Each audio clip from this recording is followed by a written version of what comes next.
Hello dear student, स्वागत है आप सभी का एक बार फिर से अपने चैनल टारगेट गुरुकुल पर। कल जो सिविक्स की वीडियो आपको मिली है उसमें हमने टोटल 12 क्वेश्चंस कराए थे। मुझे लगा कि शायद 20 क्वेश्चन की ये टेस्ट सीरीज़ है, मतलब ये जो टेस्ट मैंने कराया था, लेकिन इसमें 15 क्वेश्चंस थे। तो आज केवल 3 ही क्वेश्चंस हैं, लेकिन हम इनको स्किप नहीं करना चाहेंगे, इन 3 क्वेश्चंस को भी देखेंगे। भले ही यहाँ पर कुछ मिनटों की ये वीडियो रहे, लेकिन ज़रूरी है, जब हैं क्वेश्चंस तो देखना ज़रूरी है, ठीक है, क्योंकि एंट्रेंस एग्ज़ाम आपका नज़दीक है, इंपॉर्टेंट है। अगला क्वेश्चन था कि भारत में आपातकाल कब लागू किया गया। तो आपको पता है when was emergency implemented in India. इसका राइट आंसर है 25 जून 1975 को। ये चीज़ आपको ध्यान रखनी है, ठीक है। क्वेश्चन और भी बन सकता है कि आपातकाल के समय भारत के प्रधानमंत्री कौन थे, तो आप कहेंगे इंदिरा गांधी, ठीक है। इंदिरा गांधी का नाम सभी लोग जानते होंगे, इंदिरा गांधी। तो इंदिरा गांधी भारत की प्रधानमंत्री थी जब देश में आपातकाल लागू हुआ, ठीक है। आपातकाल की स्थिति बहुत ही दयनीय हो चुकी थी, भारतीय जनता जो थी वो त्राहिमाम कर रही थी, मतलब स्थितियां बहुत ही लाचार हो चुकी थी इस आपातकाल के दौरान, ठीक है। कुछ समय तो ऐसा आया कि नसबंदी के कार्यक्रम भी चालू किए गए, और वो जो नसबंदी का कार्यक्रम किया गया, उस नसबंदी कार्यक्रम को मीसा कानून आता है, उस मीसा कानून के अंतर्गत किया गया था, ठीक है, ताकि जनसंख्या पर नियंत्रण किया जा सके। और भी कई चीज़ें हुई थी। ऐसा कहा जाता है कि अगर आपातकाल था उन्होंने अपने हित के लिए लगाया था।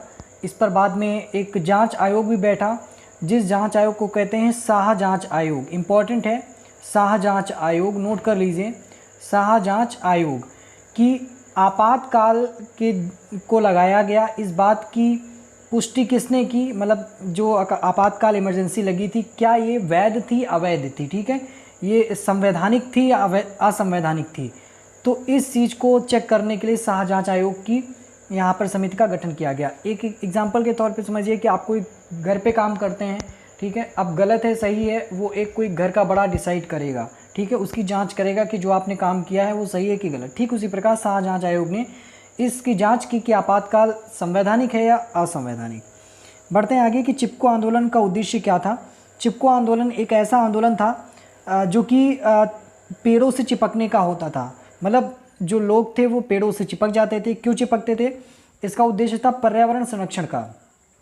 एक कंपनी आई थी, ये उत्तराखंड की बात है, उत्तराखंड में एक कंपनी आई थी, उस कंपनी ने पेड़ों को काट करके, मतलब इंडस्ट्रियल जो प्रोडक्ट्स होते हैं उनको प्रोड्यूस करने की सोची, लेकिन उसके लिए पेड़ों की आवश्यकता थी, तो पेड़ों को काटने की ज़रूरत पड़ी। लेकिन वहाँ के जो मूल निवासी लोग थे उन्होंने पेड़ों को काटने से मना किया और पेड़ों से जाकर चिपक गए। उन्होंने कहा कि अगर आपको पेड़ काटने ही हैं तो आप पहले हमें काटिए फिर पेड़ काटिए, ठीक है। तो ये पर्यावरण के प्रति प्रेम दिखाता है कि कैसे चिपको आंदोलन का उदय हुआ। इतना ही नहीं, आगे चल कर के अन्य क्षेत्रों में भी इसका प्रसार हुआ और लोग इससे प्रेरित हुए। तो ये हुआ आपका वनों का संरक्षण से, वृक्षों का संरक्षण से, ठीक है। What was the aim of the Chipko movement. अगला है कि नागालैंड की आज़ादी के नेता कौन थे। ये इंपॉर्टेंट है, इसका राइट आंसर है अंगामी जाफू फिजो, ठीक है। और भी ऐसे काफ़ी क्वेश्चंस हैं जो आपको आगे क्वेश्चंस में मिलेंगे कि असम का नेतृत्व किसने किया, नागालैंड का नेतृत्व किसने किया। तो नागालैंड का नेतृत्व यहाँ पर अंगामी जाफू फिजो ने किया, ठीक है। फिर इसी के साथ ये 3 क्वेश्चन बचे हुए थे। मुझे लगा शायद 20 क्वेश्चन हैं, बस ये 15 क्वेश्चन थे, लेकिन इंपॉर्टेंट क्वेश्चन हैं।